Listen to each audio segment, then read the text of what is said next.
Viewers, मैं हूँ फ़खर यूसुफज़ई और आप देख रहे हैं डिबेट विद फ़खर। आज की डिबेट में बात होगी चाइना के हवाले से, इंडिया के हवाले से, इस रीजन के हवाले से। पाकिस्तान और चाइना के ताल्लुकात अभी रिसेंटली विज़िट किया था प्रेज़िडेंट शी जिनपिंग ने, और बहुत क्रिटिसिज़्म भी हुआ अमेरिका से उस दौरे के ऊपर, और बहुत सारी बातें हुई, और ये भी कहा गया कि बहुत वालेहाना इस्तकबाल हुआ शी जिनपिंग का रेड कारपेट, और बहुत सारे मोहम्मद सलमान जो है, शाह सलमान साहब एयरपोर्ट उनको लेने आए थे। तो ये सारी चीज़ें हमने देखी, इसके पीछे असल कहानी क्या है, इस पे बात होगी। और इंडिया वर्सेस चाइना जो डिस्प्यूट अभी रिसेंटली दोबारा हुआ है, इसकी क्या वजूहात है, इस पे भी बात करेंगे। और बात करने के लिए यकीनन आपको स्क्रीन पे नज़र आ रहे हैं senior analyst from US doctor Muqtadir Khan sahab, और डॉक्टर साहब को आप अपने यूट्यूब चैनल यानी कन्वर्सेशन पे भी देखते रहते हैं। उनका अपना जो पॉइंट ऑफ व्यू है, वहाँ पे हम सब लोगों के साथ उसको शेयर करते हैं।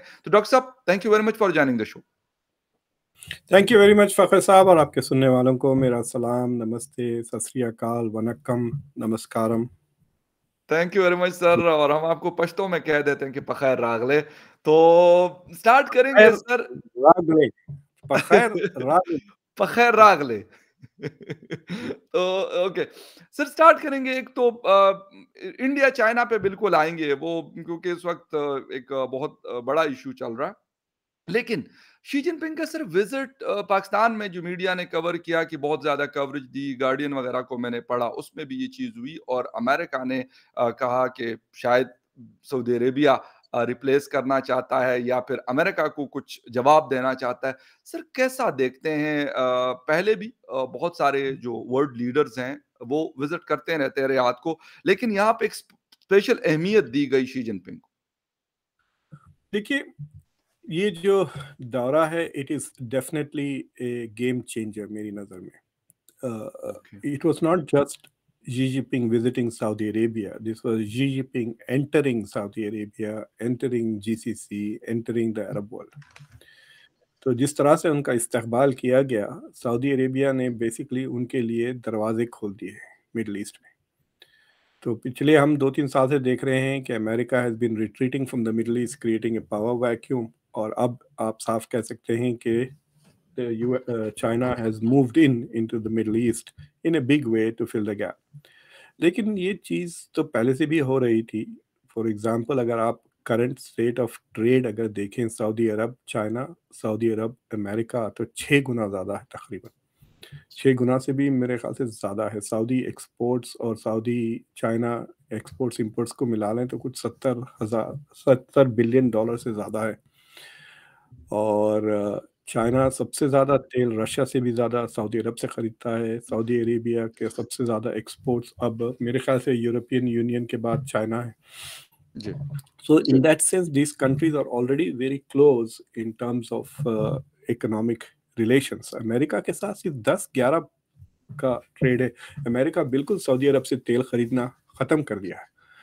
सो इन दैट सेंस कि ये जो ट्रेड रिलेशंस कम होने के वजह से जो मुल्क होते हैं उनको ऑटोनॉमी मिल जाती है एक किस्म से, जी। राइट। सऊदी अरेबिया को 9/11 के बाद से जो डिक्लाइन हुआ है सऊदी यूएस ट्रेड रिलेशंस, जी। अलबत्ता सवाल दूसरा ये उठता है, क्या Saudi Arabia has become autonomous in matters of security? Hmm. और ट्रेड के मामले में तो इतनी फ्रीडम है कि भाई खाली सऊदी अरेबिया इंपोर्ट कर रहा है कुछ 8-10 बिलियन डॉलर्स के वेपन्स, वो यमन की जंग के दौरान जो एक्सेसिव इंपोर्ट्स हुए थे। जी। और अगर हथियार भी अगर सऊदी अरब को बेचना बंद कर देता अमेरिका, जिस तरह से धमकियां दी हैं कई अमेरिकन सेनेटर्स और बिल्कुल। ख़ास तौर से जो बाइडेन ने खुद, तो अमेरिका के कोई ट्रेड रिलेशंस वगैरह बाकी नहीं रहते सऊदी अरेबिया के साथ, और चाइना के साथ कुछ 50 गुना ज़्यादा हो जाएंगे ये ताल्लुकात। So there is an economic interdependence between the two countries already. तो ये बहुत मजबूत टाइज होती हैं इकोनॉमिक रिलेशंस। दूसरी चीज़ ये है कि अगर सऊदी अरब, ओबामा के ज़माने से ही सऊदी अरेबिया में जो उनकी सिक्योरिटी थिंकिंग है, वो अमेरिका के कमिटमेंट से नर्वस होना शुरू हो गए थे। मतलब इनफैक्ट एक सऊदी नेशनल सिक्योरिटी एडवाइज़र, उनका नाम मैं भूल जाता हूँ, उन्होंने बाकायदा वॉशिंगटन पोस्ट में आर्टिकल लिखा था कि अगर अमेरिका सऊदी अरेबिया को नहीं बैक करेगा तो सऊदी अरेबिया फलां फलां करेगा, in fact threatening even to support terrorism in Iraq वगैरह, वो ओके। ईरान से। दूसरी चीज़ ये है कि उन्होंने ये भी कहा था कि क्या ओबामा पागल हो गए हैं because of the way he was treating Saudi Arabia. तो उस ज़माने से ही सऊदी अरेबिया में एक यूँ कहते हैं ना सवाली चिन्ह, क्वेश्चन मार्क लग गया था about America's commitment to Saudi Arabia. Hmm. और यमन की जंग के बाद जब बाइडेन इलेक्ट हुए हैं तो it is very clear Saudi Arabia के it is quite possible that America may not be a reliable ally any more. तो अब उनको ऐसा एलाई चाहिए जो उनको सपोर्ट करेगा हर हाल में। तो राइट। ये जो एग्रीमेंट साइन किए हैं चाइना के साथ 34 35 कुछ एग्रीमेंट्स हैं, उसमें एक सबसे अहम एग्रीमेंट ये है कि कोई भी मुल्क एक दूसरे की डोमेस्टिक मामलात में दखल नहीं देगा। यानी जो अमेरिका की जी। तरफ से जो ह्यूमन राइट्स के डिमांड्स वगैरह आते हैं डेमोक्रेटाइजेशन के, अगर अमेरिका खुद नहीं करता तो अमेरिका के लीडर्स, सेनेटर्स, पॉलिटिशियंस, मीडिया तो मुसलसिल करते रहते हैं। वो उस किस्म का इंटरफियरेंस चाइना से नहीं आएगा। ओके, और राइट। इसका मतलब है कि शिनजियांग में जो कुछ हो रहा है या फिर जिस तरह ये जमाल खशोगी के रिवर्स साथ जो कुछ हुआ, तो वो नहीं, लेजिटिमेट ठहराया जाएगा कि हम जो मर्ज़ी करते रहें, वो है। ख़ैर पॉलिटिकल जैसा यूसेज मोइन को अख्तर का वो जोक नहीं है, इसका कोई ज़िक्र नहीं, बस उसका कोई ज़िक्र नहीं। बिल्कुल उसका लेकिन कोई ज़िक्र नहीं। जी, जी। चाइना के लिए भी इट इज़ बेनिफिशियल बिकॉज़ इसका मतलब ये है कि ना सिर्फ Saudi Arabia but Gulf countries और दूसरे अरब ममालिक will not raise the issue of Uyghurs, और उइगर्स के साथ क्या हो रहा है। हुँ। हुँ, हुँ। और चाइना इनके ऊपर ये नहीं कहेगी कि आप डेमोक्रेटाइज़ हो फिर मैं आपको हथियार दूँगा, जभी भी हथियार की ज़रूरत पड़ी ये। सो द क्रिटिकल चीज़ ये है कि देखना है कि डिफेंस के मामले में, वेपन्स के मामले में, सिक्योरिटी के मामले में ये कोलैबोरेशन किस हद तक बढ़ता है। Okay. Or this is going to have a huge impact both on India as well as on China, on the US, because अगर China becomes a major player in the Middle East, so तो trade, oil, export हर चीज़ China की तरफ हो जाएगा ना। तो जो India की तरफ इन्वेस्टमेंट्स वगैरह आना चाह रहे थे, that could be raised a question. पर सवाल ये भी हो सकता है कि हो सकता आजकल एक ये मल्टी वेक्टर का बुखार चढ़ा हुआ है मुल्कों को। आपने ये सुना होगा कि कज़ाकिस्तान की मल्टी वेक्टर फॉरेन पॉलिसी है। इंडिया जी। कहती है कि वो मल्टी अलाइनमेंट फॉरेन पॉलिसी है। तो मुझे लगता है कि सऊदी अरेबिया भी सोच रही है कि हम भी मल्टी अलाइनमेंट अलाइनमेंट पॉलिसी इस्तेमाल करेंगे। हम अमेरिका के साथ जहाँ तक कि America is willing to cooperate with us, we will cooperate with America. European Union के साथ हमारे बहुत स्ट्रॉन्ग ताल्लुकात है, ट्रेड बिल्कुल। और defence, we will continue with that. अब हम चाइना के साथ भी ताल्लुकात मजबूत कर लेंगे, ईरान के साथ भी, सॉरी, रशिया के साथ भी और इंडिया के साथ भी। तो अब रह जाता है सिर्फ ईरान मसला। और अनफॉर्चुनेटली या ये कहिए कि ईरान को लेकर क्या डिस्कशंस हुए एमबीएस के और जी जिनपिंग की, वो पब्लिक में नहीं आए। I am sure they have talked about it. वो किस कैसा ज़रा नहीं बात करते। एग्ज़ैक्टली जी, बिल्कुल बल्कि इसकी नज़र से मुझे कोई पता नहीं कोई आर्टिकल 1-2 दिन पहले मेरी नज़र से गुज़रा, लेकिन मैंने उसको सिर्फ़ थोड़ा-सा हल्का-सा पढ़ा। और जी, ग़ालिबन एक तो इन्वेस्टमेंट के हवाले से उनकी बात हुई थी, जो ईरान में चाइना इंटरेस्टेड है, और पता नहीं अनाउंस तो बहुत किया था, लेकिन अभी ऑन ग्राउंड शायद कोई इतना नज़र नहीं आता। लेकिन सर आपने बहुत अच्छी बात की कि सऊदी अरेबिया भी चाहेगा कि यार चाइना भी एक बहुत बड़ी इकोनॉमी है। जी, हिंदुस्तान भी एक बहुत बड़ी इकोनॉमी है। ये नहीं हो सकता कि एक को इग्नोर कर दे और एक को जो है अपने करीब कर दे। अब वो अरब शायद उस तरह के नहीं है जो आज से 40 साल पहले हुआ करते थे कि बस सिर्फ अमेरिका, अमेरिका और अमेरिका हुआ करता था। लेकिन इंडिया कैसे अपना रोल प्ले करेगा सऊदी अरेबिया के अंदर या उनके साथ अपने ताल्लुकात के ऊपर? देखिए, अरबों का रवैया टुवर्ड्स अमेरिका बदला नहीं, अमेरिका का रवैया बदल गया है। ओके। ये जो डिस्टेंसिंग हो रही है सऊदी अरेबिया से, this is happening because of मतलब अवेयरनेस तो बढ़ गया है ना वेस्टर्न हुँ। ममालिकों में कि सऊदी अरेबिया, हालांकि Saudi Arabia is on liberalisation के पाथ पे, या और उस पे उतना अटेंशन नहीं मिल रहा है। खशोगी के मसले को लेकर सऊदी अरेबिया का billions of dollars worth of negative publicity हो गई इस मुल्क में, राइट। Unfortunately for them. और वो एक एपिसोड हैज मतलब वो रिकवर नहीं कर सक रहे हैं, it will take a while for them to recover. लेकिन जहाँ तक कि इंडिया और ये सऊदी ट्रायंगल है, I think the Saudis will try to play it both ways. आपको पता है कि सऊदी अरेबिया ने कमिट किया है up to $100 billion of investment in India. या बिल्कुल। लेकिन सऊदी अरेबिया और चाइना ने भी एक दूसरे के साथ एक माहदा ये भी किया कि चाइना का जो बेल्ट एंड रोड इनिशिएटिव है that will also invest in in Saudi Arabia, hmm, और सऊदी अरेबिया खुद इन्वेस्ट करेगा using its sovereign wealth fund in China. इस साल 2022 में जो जो टॉप टू डेस्टिनेशंस है सॉवरेन वेल्थ फंड, यानी जो मुल्क के पास एक्स्ट्रा पैसे, मिसाल के तौर पे नॉर्वे के पास $1 ट्रिलियन सॉवरेन वेल्थ फंड, इतना ओके, छोटा सा मुल्क है, बिल्कुल। 5-10 मिलियन की आबादी है, उनके पास $1 ट्रिलियन कैश है बैंक्स में। तो ये जो सॉवरेन वेल्थ फंड है, जैसे सिंगापुर के पास है, सऊदी अरेबिया के पास, दोहा, कतर, दुबई वगैरह, सो दे उनकी जो इन्वेस्टमेंट डेस्टिनेशंस हैं, America is number one and India is number two in okay, terms of sovereign wealth fund की इन्वेस्टमेंट टारगेट्स। तो अगर सऊदी अरेबिया अपने इन्वेस्टमेंट्स को डाइवर्सिफाई करता है, यानी थोड़ा बहुत इंडिया में कम, यूएस में कम और फिर चाइना में बढ़ जाता है, तो so that will also bring the two countries very closer. Aramco ने एक ओके। नई रिफाइनरी बनाई है नॉर्दर्न चाइना में, कुछ $10 बिलियन का, जो कहते हैं कि it's one of the biggest single investment in China. So they are investing in each other. China को एनर्जी की बहुत ज़रूरत है। But what is also interesting in this agreement, Fakhar sahab, के two countries are also looking beyond oil. या So they are also investing in solar energy, hydrogen बिल्कुल, energy. They are also talking about IT में collaboration, which is something that India should worry, because India is considered as the preeminent country जहाँ तक कि IT का सवाल है, लेकिन IT के लिए भी वो अगर चाइना की तरफ देख हुँ, रहे हैं, सो हावाई जो कंपनी है उसके साथ भी कोलैबोरेशंस हो रहे हैं सऊदी अरेबिया के। So in many ways you could के से कि Saudi Arabia is coming out of the orbit of America and entering the orbit of China. Right ये स नज़र। बिल्कुल जी, सर, ये बहुत इम्पोर्टेंट डेवलपमेंट है। रशिया क्योंकि एक पावर है, चाइना है, इंडिया है, सऊदी अरेबिया के जी, पास भी ठीक है, अगर हम मिलिट्री पावर तो नहीं कह सकते, लेकिन इकोनॉमी के हवाले से दुनिया को हिलाने की ताकत रखता है, जैसे ही ओपेक के वो तारों को छेड़ता है। सर अभी आते हैं एलएसी के ऊपर, पाकिस्तान, चाइना और इंडिया। अ, अभी 2-3 दिन पहले क्लैशेस हुए, कहा जा रहा है कि थ्री मोर देन 300 जो पीएलए फोर्स के लोग थे वो अटैक उन्होंने किया और हाथापाई हुई जिसमें इंडियन फोर्सेस के लोग भी इंजर्ड हुए और इसके साथ-साथ चाइना के भी हुए। इस वक़्त इसकी क्या इम्पोर्टेंस क्या है, सिग्निफिकेंस क्या है इस चीज़ की? किस वक़्त ये करना, 2 सालों से ये डिस्प्यूट अगर हम देखें, गलवान के बाद ये चलता आ रहा है। लेकिन अभी करने की ज़रूरत क्या थी चाइना को? देखिए, देयर आर सेवरल एक्सप्लेनेशंस। एक तो सिंपल एक्सप्लेनेशन है कि कुछ मिसअंडरस्टैंडिंग हो गई है, क्योंकि देयर इज नो क्लैरिटी कि लाइन ऑफ एक्चुअल कंट्रोल क्या है।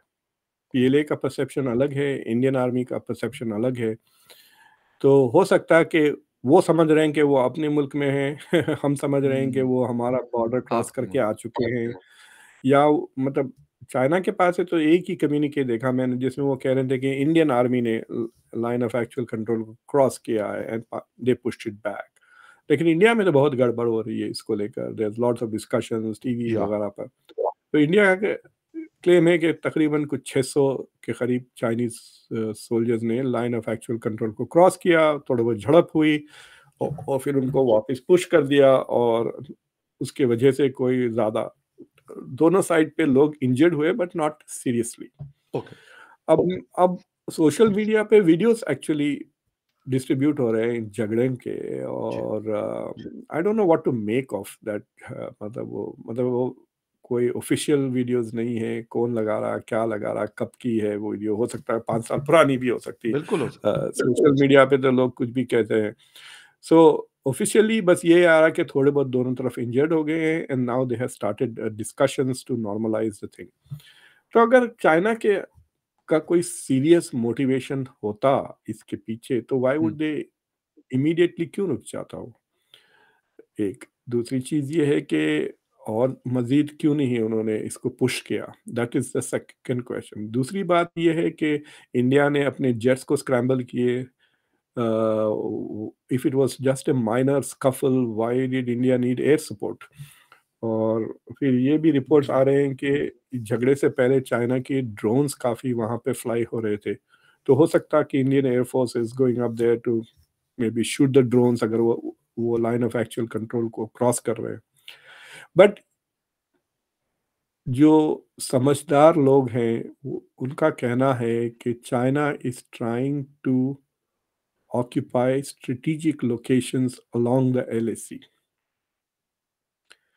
तो देखिए, हर बॉर्डर पे हर हर बिल्कुल। इलाका is not does not have a strategic value ना। या जो हाई ग्राउंड है for example, that is very important. तो इस तरह के तो हो सकता है कि बाज लाइन ऑफ एक्चुअल कंट्रोल पे जो स्ट्रेटेजिक लोकेशंस है और जो शायद इंडिया के इलाके में है, the Chinese are trying to move in and take that over. Hmm, तो तो देखिए, 2020 में भी ये वाक़या हुआ। एंड बिल्कुल। इंडिया में तो अजीब-अजीब रिपोर्ट्स आती हैं। इंटरनेशनल रिपोर्ट्स साफ ये है कि तकरीबन 20 इंडियंस मारे गए और 4 चाइनीज़ सोल्जर्स मारे गए और कई Indians were actually taken captive. Uh, उनको कैप्चर भी कर लिया था चाइनीज़ ने। राइट। पर इंडिया में कुछ अलग ही रिपोर्ट्स आते रहते हैं। बट एनीवे के 100 से ज़्यादा मारे गए चाइनीज़ वगैरह।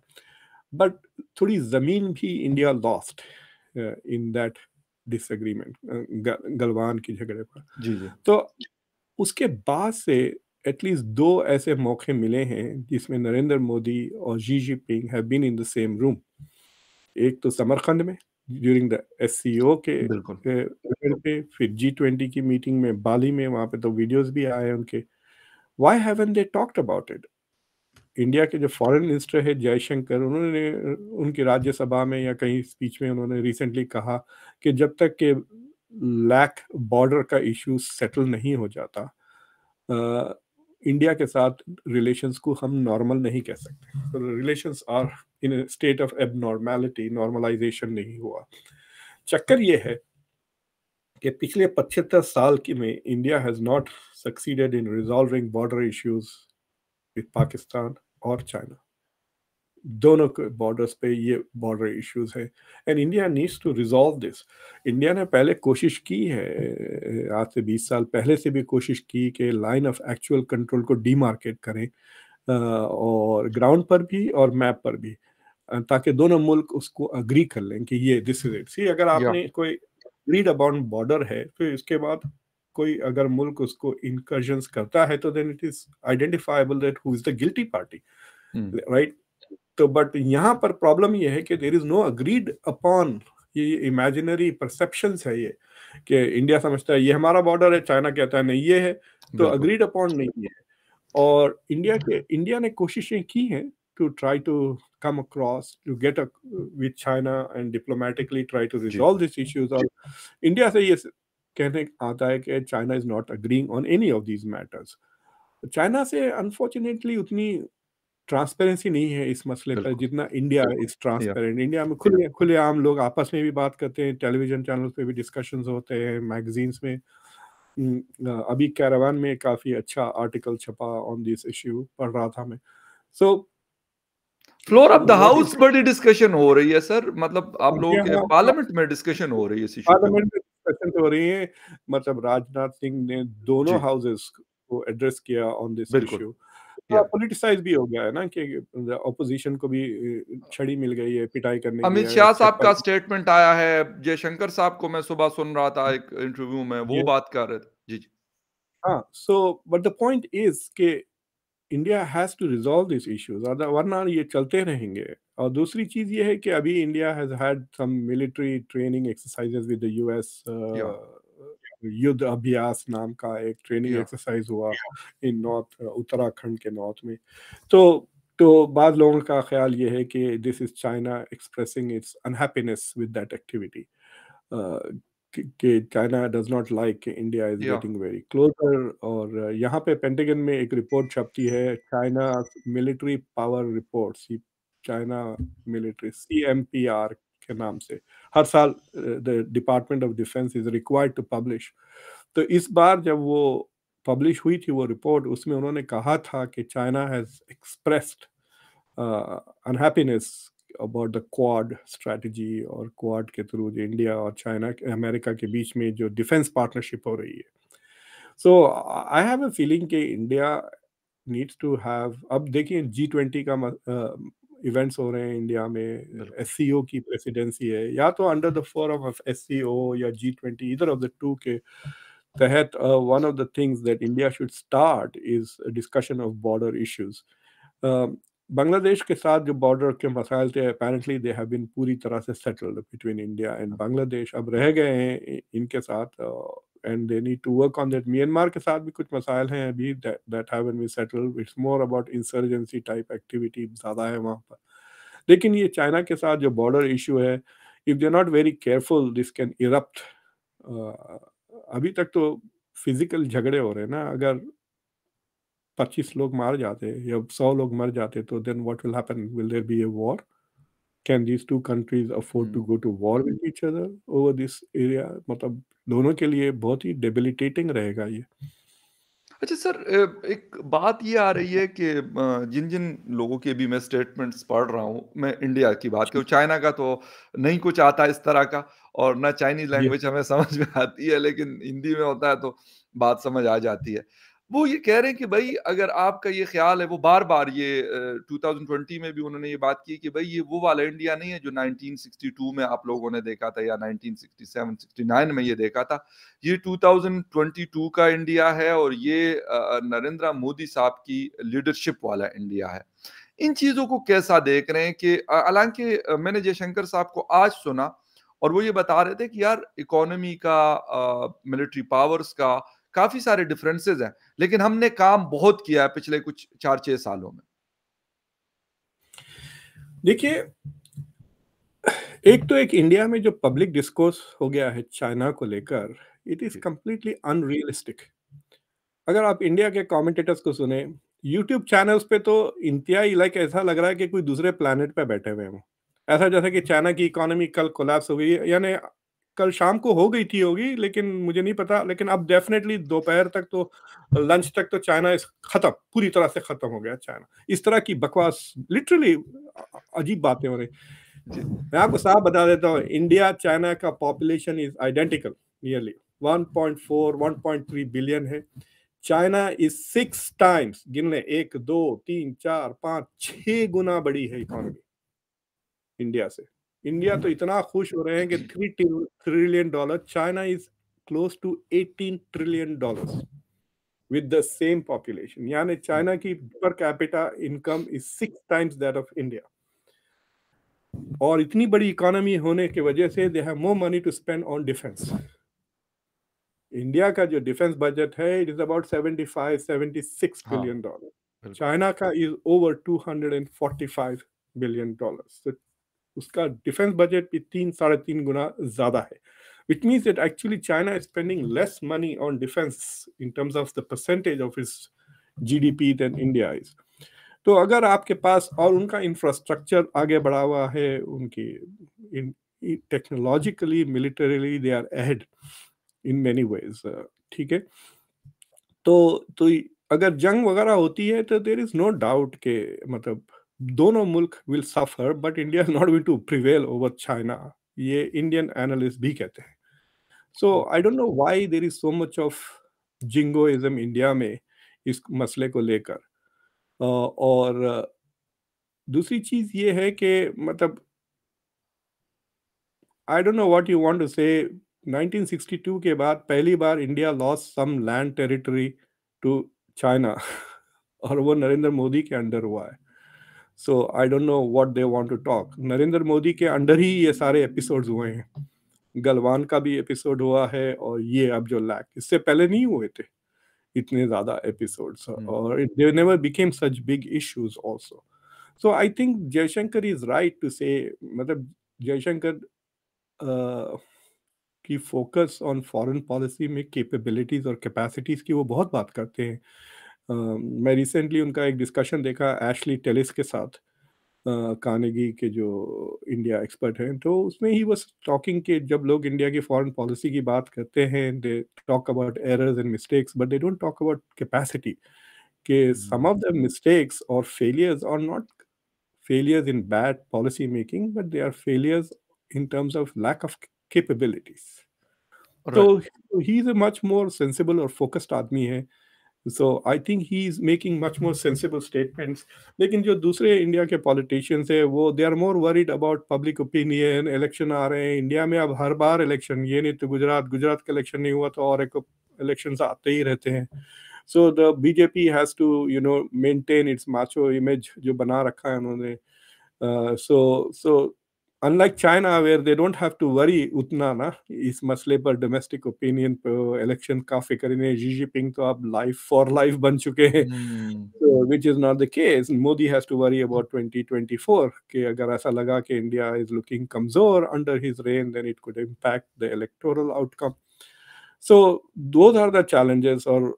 और I have a feeling कि India needs to do something diplomatically on this issue. China के साथ बैठें और have a discussion. और हो सकता कि they may look a little weak at home अगर इंडिया इनिशिएट करता है ये discussion and dialogue, but it doesn't matter. 2024 के इलेक्शन में बहुत देर है. They should start the dialogue now. और अगर India manages to come up with a line of actual control जो border demarcation जो दोनों parties agree upon हो जाते हैं, that जी। will be a major foreign policy success for this government. अच्छा सर, एक लास्ट क्वेश्चन और वो ये है कि इस वक़्त ये भी कुछ लोग बात कर रहे हैं कि जी चाइना अगर कुछ करता है तो पाकिस्तान को भी वो क्योंकि फंडिंग करता है, पैसा देता है और सारा कुछ उनकी वजह से चल रहा है तो हिंदुस्तान के खिलाफ जो है पाकिस्तान भी उठ खड़ा होगा। और आपने बात की कि अमेरिका की प्रेज़ेंस से चाइना इस रीजन में खुश नहीं है। वो अफ़गानिस्तान के रास्ते पाकिस्तान के रास्ते अफ़गानिस्तान जाना हो या अभी इंडिया के साथ जो एक्सरसाइज़ेज़ हैं या क्वाड का हिस्सा है, तो इसका फ्यूचर क्या देख रहे हैं कि वाक़ई ऐसा हो सकता है कि पाकिस्तान के अपने काफ़ी सारे मसले-मसाइल हैं? मेरे ख़्याल में मैं जो यहाँ पे बैठ के देख रहा हूँ। पाकिस्तान बहुत ही मतलब मैं जितना पाकिस्तान के बारे में पढ़ रहा हूँ आजकल, देख रहा हूँ, हम बातें ख़ासतौर से जब से मैंने ये यूट्यूब शोज़ वगैरह करने लगे हैं, मैं उतना ज़्यादा माइक्रो ऑब्जर्व जी। नहीं करता पाकिस्तानी डिसीजन मेकिंग, और मुझे बड़ी हैरत होती है कि आई एम सॉरी टू से कि मेरी नज़र में सबसे बेवकूफ़ किस्म की डिसीजन मेकर आपके पास बैठे हुए हैं. There seems to be no connection between what Pakistan needs and what the leaders need to do. मिसाल देता हूँ मैं आपको, ये ओआईसी के जनाब आए थे अभी, सेक्रेटरी जनरल पाकिस्तान, जी। उनको लेके कश्मीर लेके चले गए बयान देने के कि कश्मीर में वो पीस क्या, India cares what OIC says, कोई बकवास की बात है वो, it's not going anywhere. Hmm, बिल्कुल सर। जबकि पाकिस्तान और Afghanistan who are both members of OIC, उनके बीच में अब झड़पें चल रही हैं, बॉर्डर की जंग के करीब नौबत आ गई. पीपल आर सेइंग कि Pakistan might make air strikes against Afghanistan अगर इस तरह का चलते रहा बॉर्डर बिल्कुल। डिस्प्यूट. तो उसको क्यों नहीं एड्रेस किया हुआ? सो अगर ओआईसी के जनरल सेक्रेटरी आते तो वहां बैठते, वो दोनों फॉरेन मिनिस्टर्स को बुलाते and they could have a dialogue कि ये मसले को हल करें. सो तो इस तरह की जो अजीब सोच है, लाइक कश्मीर की हुँ, फिक्र ओआईसी को, India is not going to pay any attention to anything that OIC is going to say. और ओआईसी के जो मेजर मेंबर्स हैं, they also don't care any more about hmm, Pakistan बिल्कुल। फॉरेन पॉलिसी या कश्मीर को लेकर. दूसरी चीज ये है कि अब ये जो आपके साथ जो डुरान लाइन पे तमाशे हो रहे हैं, तालिबान ने सिविलियंस पे मॉर्टर फायर कर दिया. या वेयर इज चाइना? आपको हुँ, पता है, it is the US which has volunteered to make strikes in Afghanistan against terrorist activities, right? या टीटीपी पे शायद यूएस कुछ कार्रवाई करे भी, right, to combat extremism in Afghanistan. Where is China on this? आपके क्या क्या कहते हैं, समंदर से भी गहरी और आसाम. हिमालय से ऊँची, शहद से मीठी। तो कहाँ है वो जब जरूरत पड़ी आपको? तो उस बॉर्डर पे आपकी मदद नहीं कर रहे तो इस बॉर्डर पे क्यों करेंगे? They will use Pakistan. अगर खुदा ना खास्ता इंडिया चाइना की जंग होती है तो China might prompt Pakistan to do something on the western front. Hmm. ताकि इंडिया को डिवाइड हो जाए फोर्सेस, इस तरह की चीज़ें। But I can tell you this much, अगर दोनों फ्रंट पे जंग होगी तो मुझे लगता है कि हो सकता है कि इंडिया की थोड़ी बहुत पिटाई हो जाए ईस्टर्न फ्रंट पे, लेकिन वेस्टर्न फ्रंट पे वो इतना पिटाई करेंगे पाकिस्तान की, देन तबीयत बहाल हो जाएगी। You know right, right, right, right. बिल्कुल ठीक है सर कि अभी देखते हैं कि क्या होता है एलएसी के ऊपर, क्या होता है एलओसी के ऊपर क्या होता है और पाकिस्तान का जो वेस्टर्न बॉर्डर है, यानी डिवीजन लाइन जिसको पाक-अफ़गान बॉर्डर कहते हैं, वहाँ पे क्या फ्यूचर में होता है। इसका आपके पास अगर कभी वक़्त हो, आप तो आप लिखते भी हैं ना आर्टिकल्स जी, वगैरह, जी, तो जी, जी। अ, मेरे ये गेस है कि पिछले 5-10 साल में मेरे ख़्याल से आपके डुरैंड लाइन पे ज़्यादा पाकिस्तानी सिविलियन और मिलिट्री लोग मारे गए हैं बनिस्बत line of actual line of line LOC. Of control के बिल्कुल आपकी बात सही है और ये मेरे ख़्याल में 2 दिन पहले भी मैंने ये अपने एक शो में बात की थी, ये जो आप बात कर रहे हैं। जी हाँ, लेकिन ख़ैर बिल्कुल आपकी बात सही है और उसकी वजह यही है कि इस साइट को मैं ज़्यादा कवर करता हूँ, एलओसी तो वैसे 1.5 जी साल हाँ, से अमन शांति है जी हाँ, वहाँ पर, काफ़ी बेहतर जी है हाँ, हालात। जी, जी। जी हाँ। And it raises many questions ना, इट आल्सो रेज़ेस क्वेश्चन कि या दिस थिंग, ये चीज़ें उस दौरान हो रही थी जब आपके prime minister was acting as if he is the publicity manager of Taliban. Sir Shah Mahmood Qureshi sahab, Imran Khan साहब यूनाइटेड नेशन में जाके तकरीरें करते थे, ओआईसी के फोरम पे जाके बोल रहे होते थे। सऊदी अरेबिया के दौरे करते थे कि यार इनकी मदद की जाए, अमेरिकन स्टेट डिपार्टमेंट को कहते थे कि आप इनके पैसे रिलीज़ कर जी दें, हाँ, इनकी हेल्प करें। बिल्कुल आपकी बात ये सारी सही है और इन्हीं गलतफ़हमियों की वजह से हमने पहले भी अपना नुकसान किया है और मैं यही कहूँगा खुदा ना करे लेकिन आइंदा भी हम इसी तरह करेंगे क्योंकि पॉलिसी अगर हमने अपनी डायरेक्शन दुरुस्त नहीं की या नहीं करना चाहते, तो इसका मेरा ख़्याल ना अमेरिका ज़िम्मेदार है, ना हिंदुस्तान ज़िम्मेदार है, ना अफ़गानिस्तान ज़िम्मेदार है और ना चाइना या कोई और मुल्क ज़िम्मेदार है। तो thank you very much sir for your time. बहुत शुक्रिया आपका and thank you very much viewers for watching debate with Fakhar Yousafzai. किसी और डिबेट में फिर मिलेंगे, तब तक के लिए take care. Thank you very much sir. Thank you very much sir. Thank you.